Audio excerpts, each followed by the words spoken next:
magbigay ng reaksyon dito sa latest interview ng media kay ex-Senator Trillanes.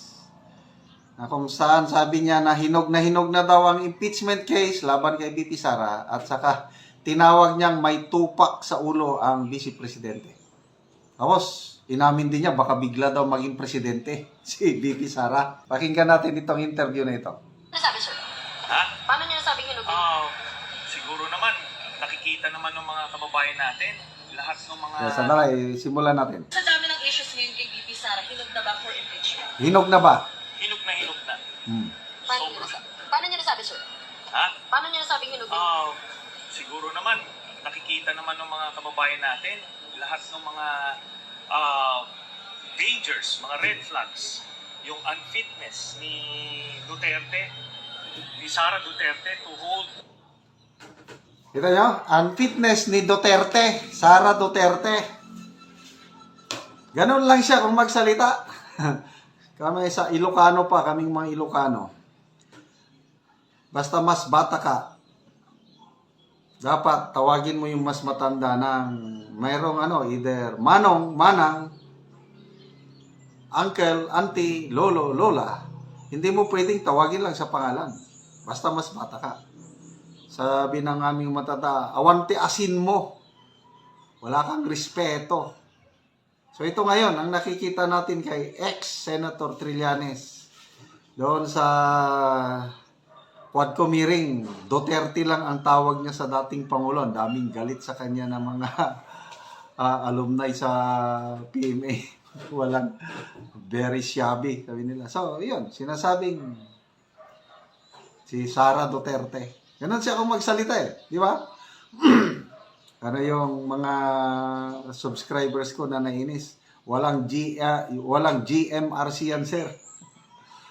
Hinog na daw ang impeachment case laban kay VP Sara. Malala ko nung as early as June, May or June, sinasabi na ni Trillanes, ex-Senator Trillanes. Ganun ang tawag natin sa kanya. Pagkalasa pa rin. Kasi former senator naman.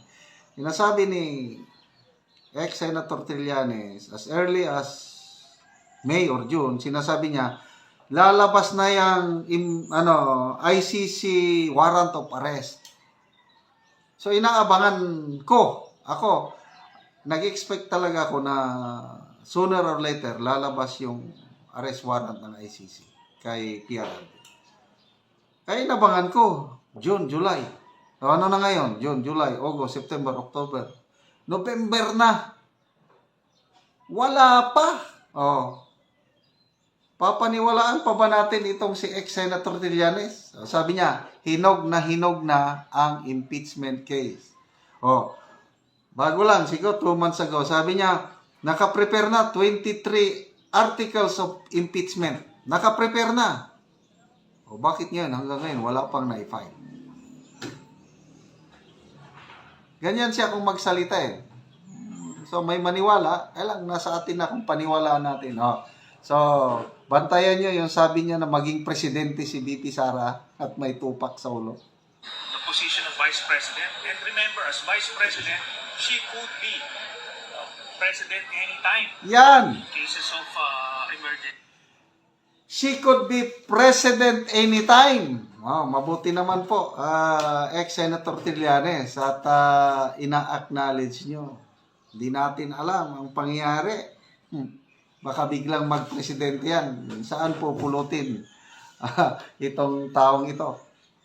Bakit biglang mag-presidente si VP Sara? No? Kaya, imagine mo yung asal na nilalabas niya, pinapakita niya. Bibigyan mo ng power ng presidency yan, dapat kikilabutan yung bawat Pilipino. Di ba? Wala ito sa tamang katinuan. Yun ang masasabi natin, kaya hinog na hinog. Impeachment. So, the second member, nung Duterte times, kinasuhan ng sedition si VP Lenny. Kasi tingin nila, wala siyang impeachment suit. At kailangan ba kung di ba kinasuhan na lang siya ng sedition? Okay. Those are two different things. Pwede siyang kasuhan criminally, in fact, kinakasuhan na siya ngayon. Pero kahit na kasuhan ka ng criminal cases, still, Vice President ka pa rin. So anything that happens to the President, pwede ka pa rin maging presidente. So mas mainam yun. Kailangan matanggal ito sa pwesto. Nakita niyo ba? Sabi ko may topak eh. Alam naman natin, hindi naman tayo Ayan na, may tupak. Anong masasabi nyo? May tupak daw sa ulo ang ating BP Inday Sara. Sabi niya yung dapat kikilabutan ang bawat Pilipino kung maging presidente itong si BP Inday Sara. Sino kikilabutan? Ay, number 1, ito si ex-Senator Trillanes. Yan, sina Franz Castro. Ang dami. Sino yung umamin? Congressman Abante, inamin niya. Nako, delikado ako pag magpresidente yan. Hindi natin alam ang takbo ng panahon.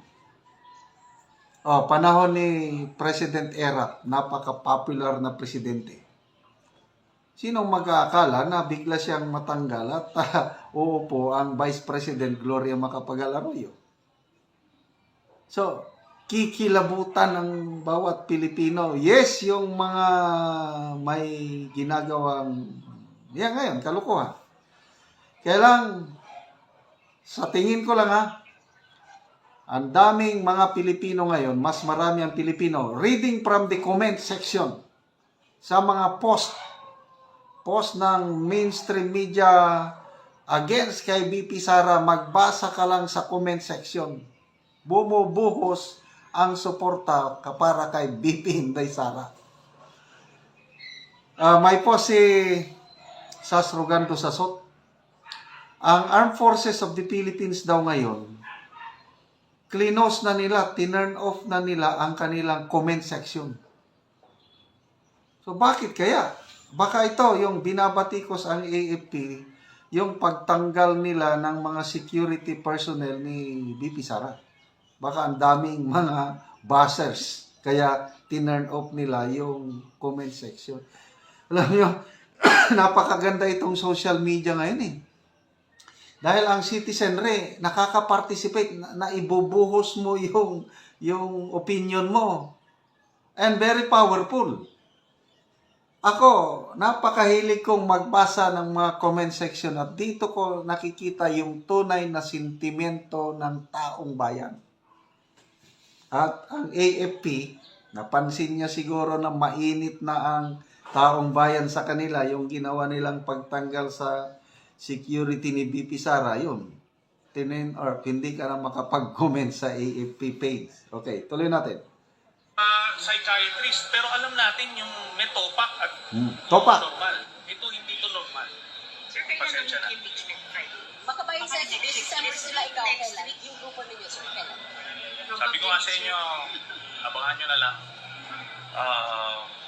Hindi natin alam. Baka Baka ano na rin.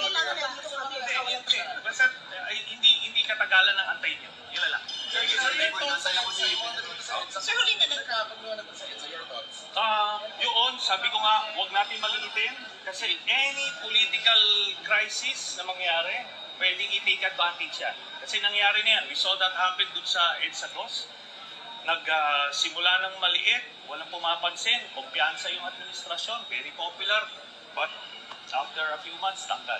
So, kailangan magmatsyag. Bottom line, hindi na dapat makabalik sa pwesto itong mga Duterte kasi malaking perwisyo ang ginagawa. So, pakinggan nyo yung sinabi niya, I agree with him, kay ex-Senator Trillanes. Maliit na bagay lang, hindi pinapansin, kagaya ngayon. Kaya lang, nung panahon ni President Erap, biglang pumutok. Hindi ako nag-expect na mangyayari ng ganun. Kasi very popular si President Erap.